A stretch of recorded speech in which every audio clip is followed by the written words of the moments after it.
래퍼들의 얘기 중에 가사대로 이루어진다라는 말을 굉장히 아, 내가 한 것 같은데. 네, 콰이어 이거 제가 제일 먼저 한 거. 진짜 그걸 정말 믿고 이제 가사를 써서 어느 정도 이루어진 것도 있고 네. 야, 그래서 진짜 신기하다. 근데 지금 이루어지지 않는 게 하나 있는데 램보르기니를 가사에 100번을 넘게 적은 것 같고 나오는 노래마다 거의 다 적었는데 아직 한 몇 센치 이렇게 간 것 같은 느낌? 람보르기니 네. 워낙 비싸니까. 네. 근데 어쨌든 이게 우리가 꿈꾸는 무언가가 이루어지는데 얼마나 걸릴지, 얼마나 많은 노력과 얼마나 많은 시간이 걸릴지는 아무도 모르는 거거든요. 네. 예. 근데 어쨌든 가장 중요한 포인트는 의심하지 않는 것입니다. 예. 오. 의심하지 않는 거예요. 소름 돋아. 네네네. 그러니까 본인이 지금 이게 더디다고 느껴도 이게 안 이루어지는 그런 상황을 두려워하거나 이거 안 이루어지는 거 아니? 그리고 의심하거나 하지 마시고 네. 편안한 마음으로 이미 나는 뭐 그걸 이뤘다 혹은 이제 곧 나에게 온다 이런 마음으로 사시는 걸 저는 주장하고 싶네요. 저희의 꿈을 이룬다는 게 그 강한 확신에서 비롯되는 거거든요. 그러니까 네. 의심하지 마십시오. 네, 의심하지 네. 마십시오. 네, 계속 밀어붙이십시오. 네. 여러분 래퍼 더콰이엇이라고 혹시 아시나요? 저는 굉장한 팬인데 한국 힙합의 살아있는 전설이라고 할 수도 있고 현재 활동하는 많은 래퍼들도 자처해서 그를 보며 랩을 시작했다, 자신의 멘토다 라고 말할 정도로 흔히 말하는 래퍼들의 래퍼입니다.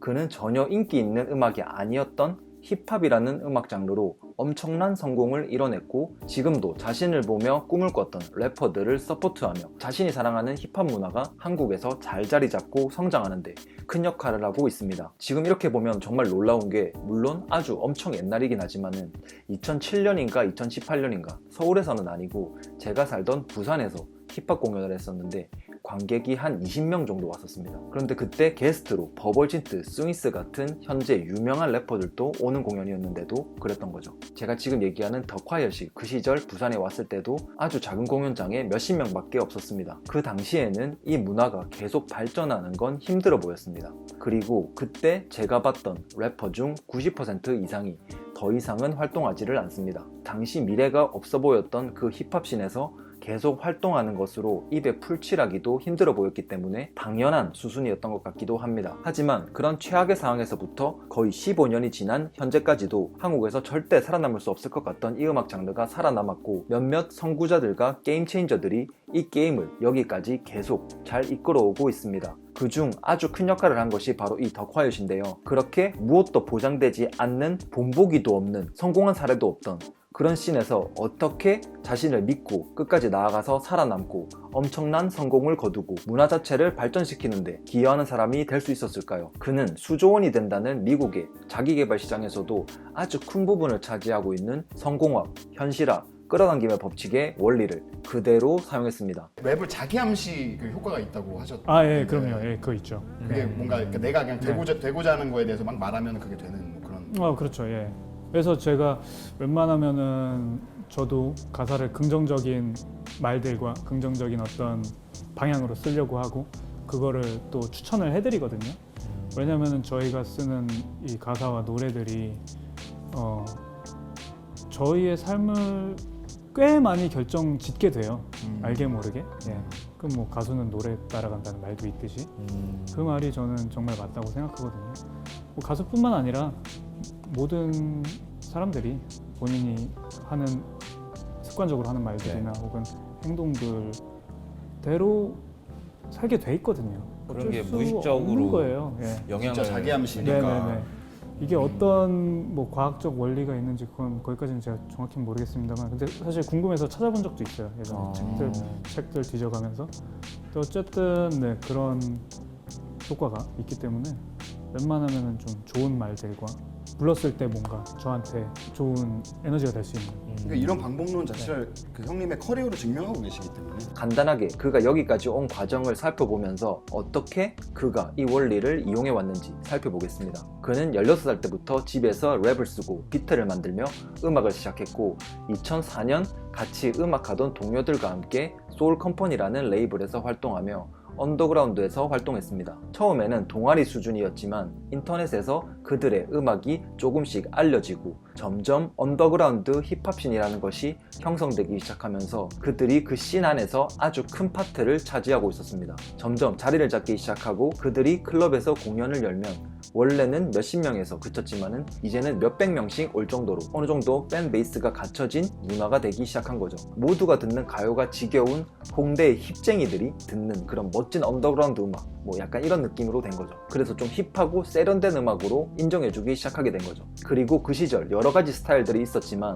더 콰이엇의 가사는 청년들의 마음을 위로해주는 깊고 사색이 담긴 가사들이었습니다. 그러면서 팬들의 호응을 얻기 시작하고 그 외에 소울컴퍼니의 다른 팀 동료들도 좋은 성적을 거두기 시작하면서 그들은 점점 회사로서의 모습을 갖추게 되고 활동들을 더욱 늘려가고 있었습니다. 이렇게만 잘 풀려갔으면 좋으나 문제가 생기기 시작합니다. 여성 팬덤들이 많은 관객을 차지하게 되면서부터인지 아니면 소울컴퍼니의 스타일 그 자체가 그들에게 굴레가 돼버린 건지 항상 우리가 평소에는 쉽게 볼 수 없었던 새로운 곳으로 향해 가던 그들의 음악들이 점점 획일화되고 그냥 듣기 좋은 그런 음악들이 나오고 있을 뿐이었던 거죠. 그러니까 그들이 어렸을 때 아이돌 음악이나 가요가 세상 음악의 전부인 줄 알다가 갑자기 난 길거리에서 자랐지만 성공해서 롤렉스를 차고 벤츠를 몰아 뭐 이런 가사를 쓰는 그런 힙합 음악을 듣고 어떤 충격과 감동을 받고 이 음악을 시작하게 된 건데 자신이 느꼈던 그 감동을 더 이상 관객들에게 주지 못하게 된 거죠. 그 시절의 상황을 더 콰이엇은 이렇게 말합니다. 지금 생각해도 그때 우리는 좀 명확한 어떤 계획은 없었어요. 물론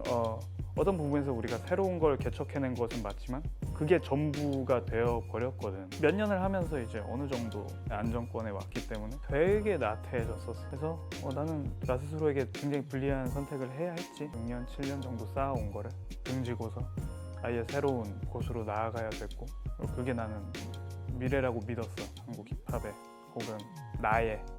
이 이후에 바로 한국 힙합의 어떤 전설적인 상징이 되어버린 일리니얼 레코드를 창립하게 됩니다. 래퍼 도끼와 함께 이 회사를 차리고 그들은 아무도 모르는 그리고 한 번도 가본 적 없는 길에 자신들의 몸을 던져버립니다.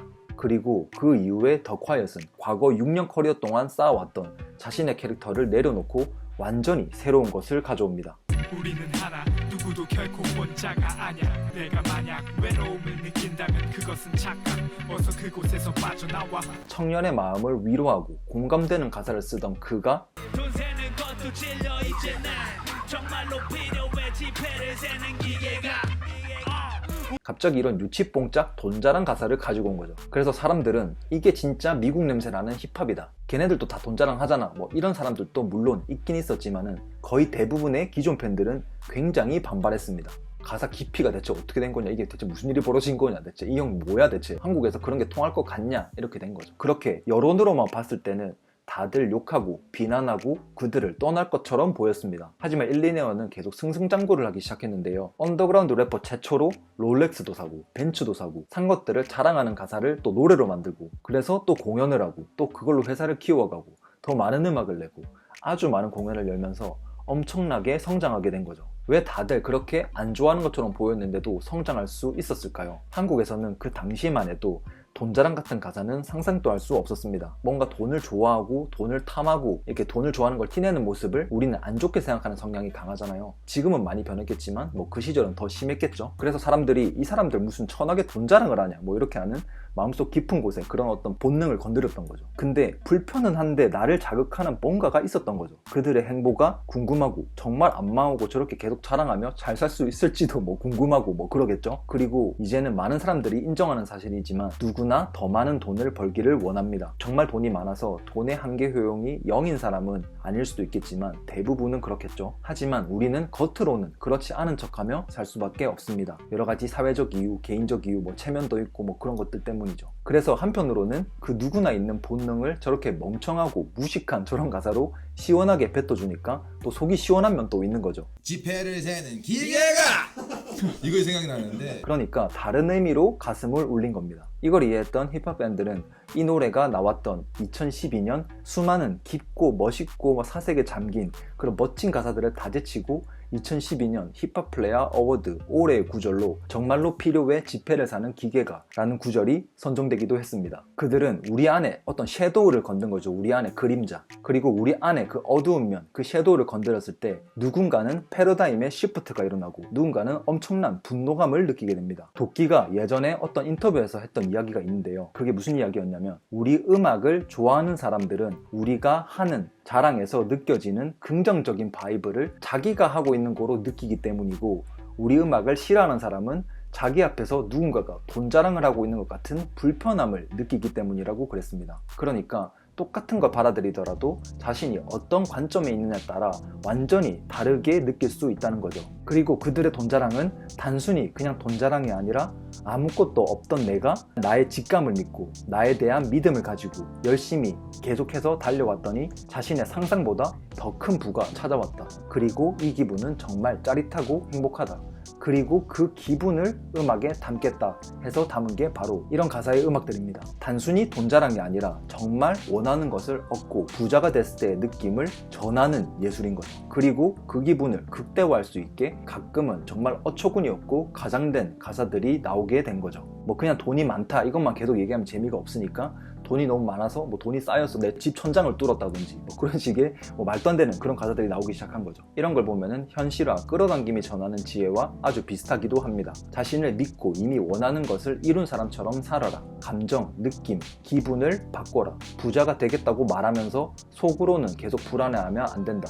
정말로 그 감정을 느껴야 한다. 이런 거를 굉장히 현실화해서 강조하는데 이 음악에서 그런 것들을 굉장히 많이 채워주고 있죠. 그 부자가 된 기분을 모르겠다면 여기야 바로 알려주는 거죠. 시각화 그런 거랑 비슷한데 그러니까 래퍼들의 가사 중에 이런 거 많죠. 뭐 롤렉스가 뭐 지금 빛나고 있고 무슨 색깔이고 반짝반짝 빛나고 나는 뭐 엄마짜리 자켓을 입었고 그리고 뭐 바지는 살짝 내려 입었는데 뭐 내 바지는 무엇이고 내 차는 뭐 벤츠 노란색인데 뭐 색깔은 피카츄 같아 뭐 이런 말도 안 되는 이런 가사들을 쓰는데 그런 거를 우리가 들으면서 머릿속에서 상상하게 되죠. 그러니까 우리의 상상력을 자극하고 정말 원하는 것을 얻거나 풍요로운 그 감정을 느낄 수 있게 해주는 음악인 거죠. 그러니까 그들은 그냥 나 돈 많아 이렇게 자랑하는 데서 끝나는 게 아니고 그런 긍정적인 메시지를 전하려고 노력하는 음악인 거죠. 더 콰이엇은 이 느낌을 전하기 위해서 굉장히 많은 것을 내려놓았습니다. 아까 말했던 것처럼 그는 굉장히 깊고 사색에 잠긴 그런 어떤 진지한 가사들을 많이 써오던 사람이었는데 갑자기 너무 돈이 많아서 난 지폐를 세는 기계가 필요하다 그런 과장된 표현이 나온 거죠. 그리고 그 가사에 대해 인터뷰한 인터뷰가 있습니다. 거의 첫 번째 시작이 약간 지폐를 세는 기계가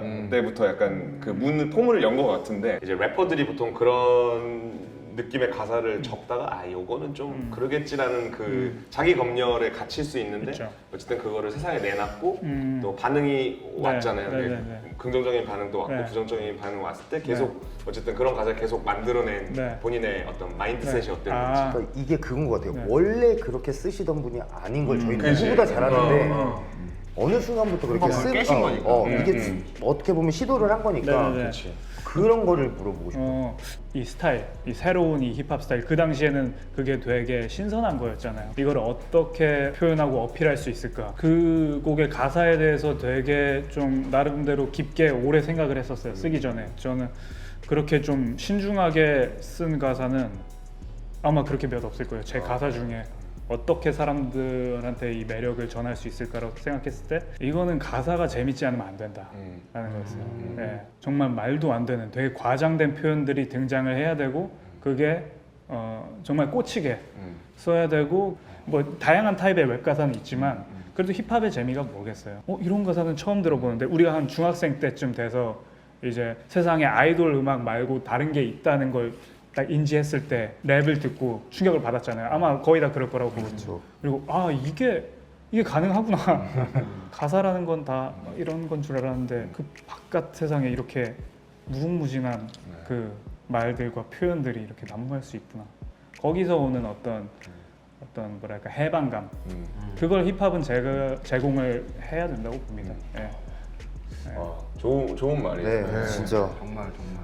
그러니까 깊고 진지한 가사를 쓸 때보다 훨씬 더 고민하면서 어떻게 그 느낌을 전할지를 굉장히 고민하면서 쓴 가사가 바로 저 가사라는 겁니다. 정말 많은 것을 내려놓아야만 가능했던 거겠죠. 예를 들면 굉장히 그림을 잘 그리는 피카소가 자신이 표현하고 싶은 뭔가를 위해서 완전 그림 스타일을 바꿨던 것처럼 굉장히 심플하고 단순하고 무식해 보이는 방법으로 더 강하게 그 느낌을 전하기 위해 노력했던 겁니다. 그런 긍정적인 바이브를 전하는 음악임을 사람들이 조금씩 이해하기 시작하면서 그들은 다시 한번 폭발적인 성장을 하게 됩니다. 실제로 이 시절 도끼는 positive vibe를 굉장히 강조했습니다. 긍정적인 바이브를 가지고 살아가라. 그래서 positive vibes only, bad vibes lonely 라는 말을 하기도 했죠. 그러니까 긍정적인 마음을 가지고 부정적인 마음은 외로운, 치워놓고 살아라, 뭐 이런 얘기죠. 그렇게 일리네어는 긍정적인 마음을 가지고 살아가는 것이 가장 중요하다는 메시지를 계속 전파했습니다. 이 시절 한 라디오에서 도끼가 지금 당장 롤렉스를 사라 라는 책을 추천하면서 원하는 것을 사고 쫓고 앞으로 나아가면서 자신의 꿈을 쫓다 보면 삶이 발전한다는 메시지를 막 전하기도 했고,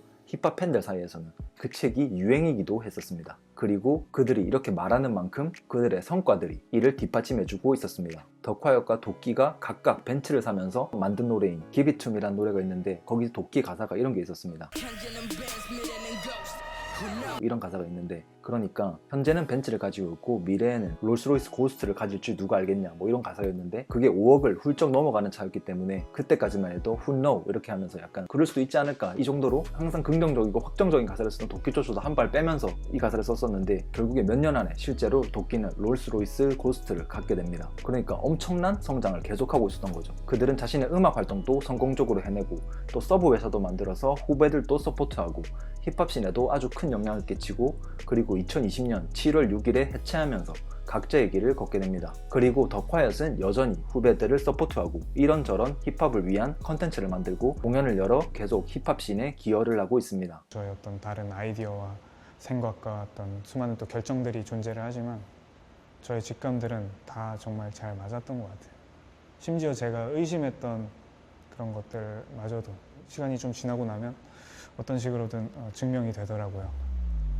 자신이 어렸을 때 느꼈던 이 감동을 다른 사람에게도 전하고 싶다는 욕망을 가지고 6, 7년간의 커리어 동안 쌓아왔던 자신을 완전히 벗어던지고 아무런 성공 사례도 없는 불투명한 미래에다가 직감만 믿고 자신을 던져 넣은 거죠. 그리고 가사에 시계자랑, 차자랑, 돈자랑 같은 임팩트 있는 방법으로 굉장히 강한 메시지를 담았고, 역시나 엄청나게 욕을 먹었지만 그 상황에서도 결국 긍정적인 가사와 긍정적인 바이브를 계속 외치며 앞으로 나아갔습니다. 어쩌면 누군가에게는 웬만한 성공학 책들보다도 더 큰 자극을 줬을 수도 있을 것 같습니다. 성공학 끌어당김에서 매일 이야기하는 95%의 무의식이 우리를 조정하니 무의식을 좋은 상태로 바꿔야 한다. 무의식을 바꾸려면 감정을 느껴야 한다. 뭐 이렇게 얘기하는데, 우리가 어떻게 긍정적인 감정을 느끼고 싶을 때 그냥 마음대로 느끼고 그렇게 할 수 있겠어요?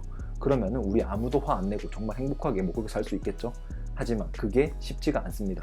그러니까 우리가 마음먹은 것만으로는 감정을 바꾸기가 쉽지 않다는 거죠. 하지만 우리 잠재의식, 무의식에 엄청난 영향을 주는 게 바로 음악입니다. 우리의 감정과 아주 가까이 있는 게 우리 음악이잖아요. 근데 막 음악으로 이런 걸 얘기해 주는 거죠. 초록색 롤렉스를 차고 아주 비싼 자켓을 입고 백화점 문을 지나서 벤츠를 타고 내 사무실로 떠난다, 뭐 이런 가사가 있다고 치면은, 우리 음악을 통해서 그런 가사를 듣다 보니까 어떻게 보면 정말 시각화의 어떤 끝판왕인 거죠. 그런 것들을 잘 묘사하고 재밌게 표현을 해주기 때문에 우리가 좀 더 그런 감정을 느낄 수 있고 우리 잠재의식에도 영향을 줄 수 있다는 거죠. 그래서 힙합을 듣자 이런 얘기를 하는 건 아니고, 어쨌든 그들은 자신의 직감을 믿고 꾸준히 나아가면서 정말 수많은 사람에게 엄청난 긍정적인 영향을 끼쳤고, 그들도 그에 대한 엄청난 보상을 받았습니다. 이렇게 특별한 성공을 거둔 덕화역 같은 경우도 마찬가지지만, 성공한 모든 사람들은 세상 모두가 안 된다고 말하는 소리보다 나는 그래도 이렇게 해야 될 것 같은데, 이런 자신의 내면의 목소리를 더 진짜처럼 들을 수 있었기 때문에 성공할 수 있었습니다. 라이트 형제는 하늘을 날겠다는 자신의 내면의 소리를 믿고 조롱, 멸시를 이겨냈기 때문에 하늘을 날 수 있었습니다. 뭐 이런 거창한 사례가 아니더라도 인터넷 쇼핑몰, 글쓰기, 유튜브, 블로그 등을 통해서 성과를 이룬 이런 사람들도 모두가 네가 무슨 그런 걸 하냐 하는 핀잔이나 그게 되겠냐 하는 조롱, 멸시보다 내가 이것을 통해서 삶을 바꾸겠다는 그런 내 내면의 소리가 더 강했기 때문에 가능했던 겁니다. 베스트셀러 작가이자 또 뭐 명상가이자 그리고 신경과학자인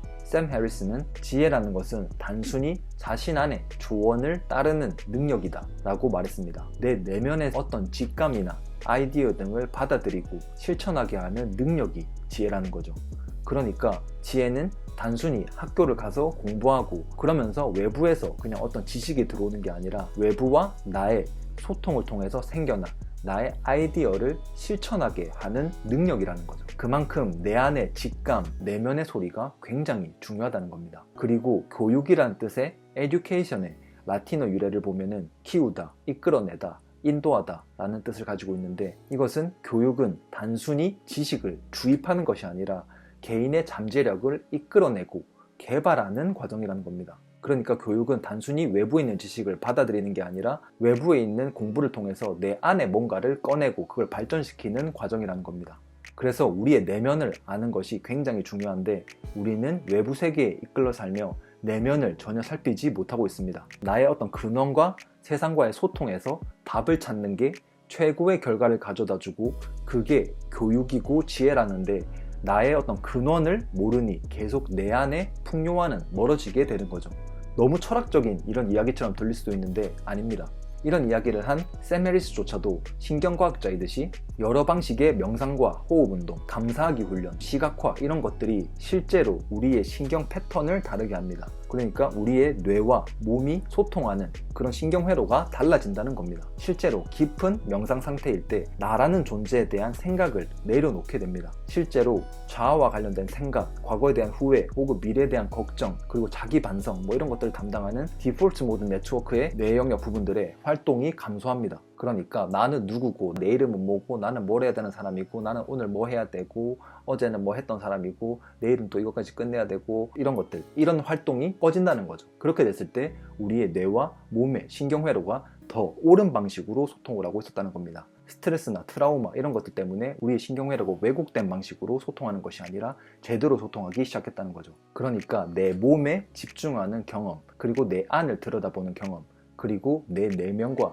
친해지는 경험, 이런 것들을 계속 하다 보면은 실제로 신경회로가 달라지면서 우리 몸은 훨씬 옳은 방식으로 소통을 하게 됩니다. 그러면서 우리의 관점이든 뭐든 세상을 바라보는 방식 같은 게 조금씩 달라지는 거죠. 명상을 하게 되면서 우리가 지금 살면서 만들어 나왔던 우리의 어떤 굴레들을 내려놓기 시작하면은 실제로 그냥 더 나은 존재가 되는 겁니다. 하지만 요즘 현대인들에게 그냥 명상을 들이밀면 뭐 잘 안 하기 때문에 우리가 직접 컨트롤할 수 있고 느껴볼 수 있는 호흡 훈련부터 하면서 호흡에 집중하는 감을 익혀보고, 그리고 그 호흡을 통해서 나를 느끼고 그게 더 나은 소통을 하게 되면서 내가 더 나은 사람이 돼가는 거를 그냥 몸으로 체험하기 시작하면은 명상을 해야 돼서 하는 게 아니라 하고 싶어서 하게 됩니다.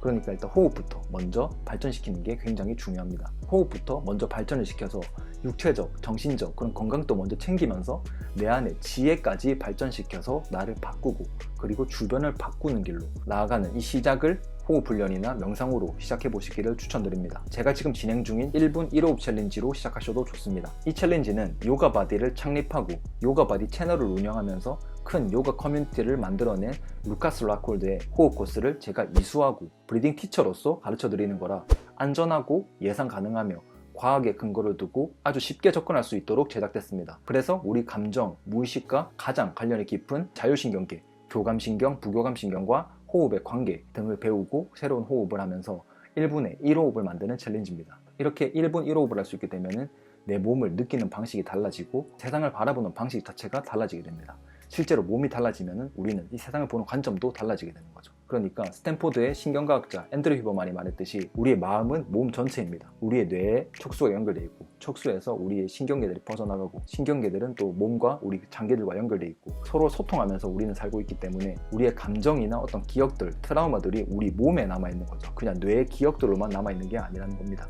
그래서 이런 소통들을 다르게 하면은 우리는 원래 가지고 있던 트라우마나 두려움을 이겨내고 더 다른 곳으로 나아갈 수 있는 그런 사람이 되는 거죠. 그러니까 12주 동안 아주 깊은 호흡을 만들어가는 1분 1호흡 챌린지를 하셔도 좋고, 다른 호흡 가이드나 아니면 그냥 명상의 기본 중에 기본인 사띠 명상을 해보셔도 좋습니다. 어쨌든 그냥 나를 한번 느껴보는 시간을 꼭 가져보시길 추천드립니다. 꼭 명상이 아니더라도 그냥 일기를 써본다든지 아니면 나에 대해서 그냥 한번 써본다든지 그런 행동들도 다 나를 위한 행동이기 때문에 나에게 관심을 가지는 행동들을 조금씩 더 많이 할 수 있는 그런 시간을 좀 더 많이 가져보시기를 추천드립니다. 답은 외부에 있는 게 아니라 내부에서 찾아야지 우리가 외부를 바꿀 수 있다는 것을 점점 느낄 수 있게 될 겁니다.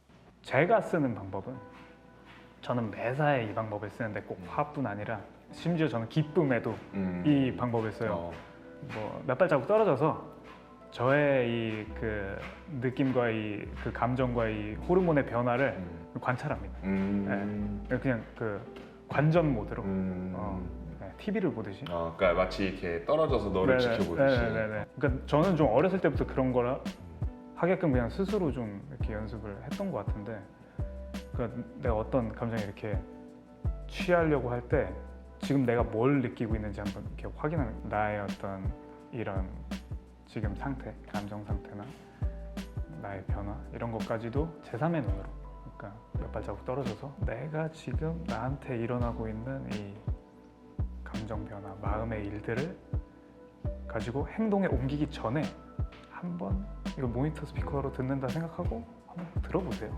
제가 좋아하는 말 중에 세상의 일들은 2%의 일어나는 일과 98%의 반응으로 이루어진다.